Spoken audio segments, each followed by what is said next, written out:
Assalamualaikum warahmatullahi wabarakatuh. Apa kabar teman-teman kelas 9? Semoga kabar kalian sehat selalu ya.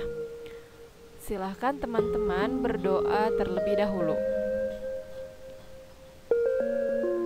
Pelajaran PKPS kali ini kita akan membahas tentang harmoni keberagaman masyarakat Indonesia. Kalau minggu lalu kita membahas tentang prinsip persatuan, kali ini kita akan membahas harmoni dalam keberagaman. Dan ini di lingkup sosial budaya, ekonomi, dan gender.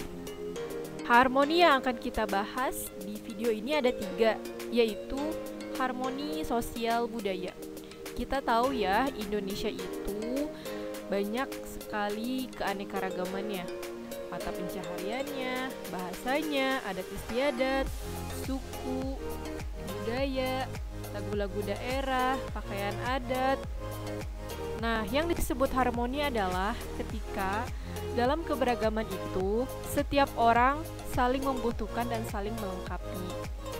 Kita membutuhkan petani untuk makan. Kita membutuhkan orang-orang yang ahli di bidang teknologi untuk bisa berkomunikasi. Itu yang disebut dengan harmoni, saling membutuhkan dan saling melengkapi. Yang kedua, bidang ekonomi, harmoni ekonomi. Kita tahu ya, kalau ekonomi berarti kemungkinannya ada 2. Ada yang berkecukupan, ada pula yang kurang mampu. Disebut harmoni adalah ketika ada upaya dari orang yang berkecukupan membantu orang yang kurang mampu. Yang ketiga adalah gender, harmoni dalam gender. Kalau gender ini sebetulnya hanya ada 2, kalau nggak perempuan ya laki-laki. Nah, disebut harmoni dalam gender adalah jadi apapun profesi, kedudukan, atau jabatan di masyarakat, baik laki-laki maupun perempuan memiliki kesempatan yang sama. Jadi boleh-boleh aja perempuan punya pekerjaan ini, perempuan ikut kegiatan ini selama dalam batas kewajaran. Nah, ketika harmoni dalam sosial budaya, harmoni dalam ekonomi, harmoni dalam gender, pasti ada saja kan masalah yang timbul. Nah, ini dia untuk solusinya dari masing-masing itu. Yang pertama, penyelesaian masalah sosial budaya, yaitu dengan kebebasan berkreasi dalam berkesenian.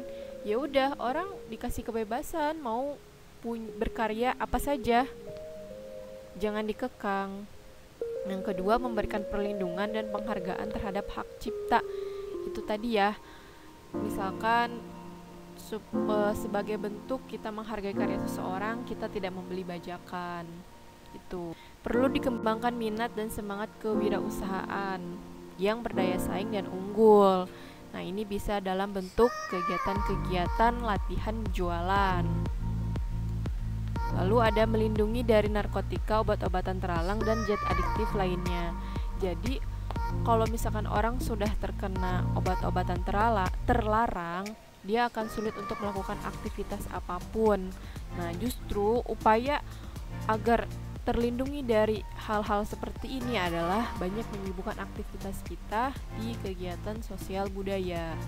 Upaya penyelesaian masalah ekonomi, menghilangkan seluruh hambatan yang mengganggu mekanisme pasar melalui regulasi, layanan publik, subsidi, dan insentif secara transparan. Simpelnya ya dibuat aturan yang jelas. Yang kedua, menghindarkan terjadinya struktur pasar yang monopolistik. Monopolistik itu pasar yang bersifat monopoli, dikuasai oleh satu doang. Gak boleh, ya semua orang berhak untuk jualan di pasar itu. Yang ketiga, mengembangkan sistem dana jaminan sosial, bansos ya. Jadi ini bantuan dari pemerintah, sejumlah uang tertentu. Yang keempat, membuka aksesibilitas yang sama terhadap kesempatan bekerja. Jadi selama dia punya skill yang pantas, boleh bekerja dimanapun. Yang kelima, memberdayakan pengusaha kecil, menengah, dan koperasi. Ini masuk ke sosiopreneur ya, memberdayakan. Nah, tentunya sebelum memberdayakan kitanya juga harus bisa jadi pengusahanya dulu. Dan yang keenam, bantuan fasilitas dari negara berupa pendidikan dan pelatihan, permodalan, dan lokasi usaha. Seperti ada pelatihan internet marketing, bagaimana cara jualan online, atau juga diberi pinjaman modal, dan diberi juga akses tempat untuk berjualan. Itu upaya penyelesaian masalah ekonomi. Nah, untuk masalah gender, upaya penyelesaian masalah gender sebetulnya banyak juga, tapi di sini Ibu ada 3 ya. Pemberdayaan intelektual, memanfaatkan potensi dirinya, memahami tujuan hidup, dan dapat membuka diri untuk bermusyawarah. Insya Allah kalau misalkan kita tahu potensi diri kita, tahu tujuan hidup kita, dan mau terbuka dengan orang lain pun akan menghargai kita, tidak peduli gendernya apa.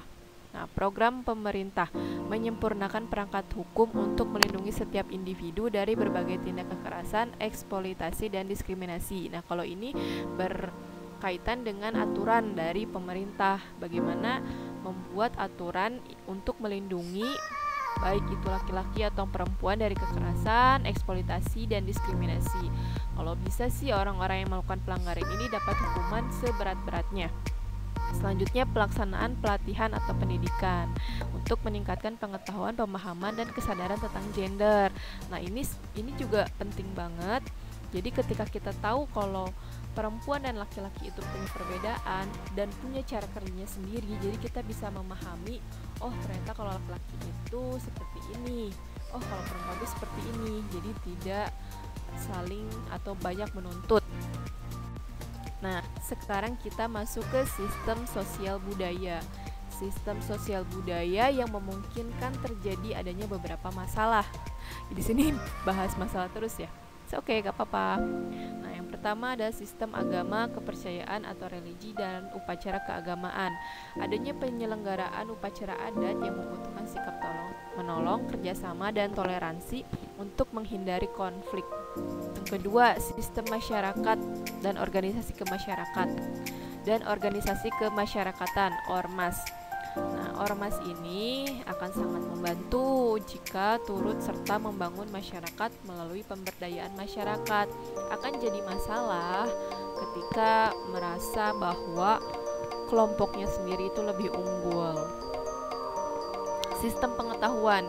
Nah, sistem pengetahuan di sini diperoleh kan ada dari sekolah, lembaga kursus, atau belajar sendiri. Nah, yang jadi masalah adalah ketika terjadinya kecurangan, menyontek, jual beli kunci jawaban, dan jual beli ijazah. Bahasa. Nah, bermunculan bahasa gaul yang kadang-kadang tidak sesuai dengan tata bahasa atau bahasa yang aneh-aneh. Nah, kayak halu, mager, apalagi ya, banyak deh pokoknya. Terus bahasa daerah juga menjadi bahasa asing di daerah sendiri. Selanjutnya, sistem mata pencaharian. Nah, jenis mata pencaharian itu banyak banget. Nah, yang jadi masalah adalah banyak masyarakat yang memenuhi kebutuhan hidupnya dengan cara menyimpang, seperti mencuri, begal, dan yang lain-lain. Sistem teknologi dan peralatan. Ya, kita tidak bisa dipungkiri lagi selalu bersinggungan dengan teknologi dan peralatan. Ya, peralatan apa aja? Peralatan masak, peralatan makan, peralatan tidur, peralatan sekolah. Nah, dengan perkembangan teknologi itu kita tidak dibatasi lagi ya antara waktu dan negara. Budaya silaturahmi dan tatap muka tuh jadi bergeser.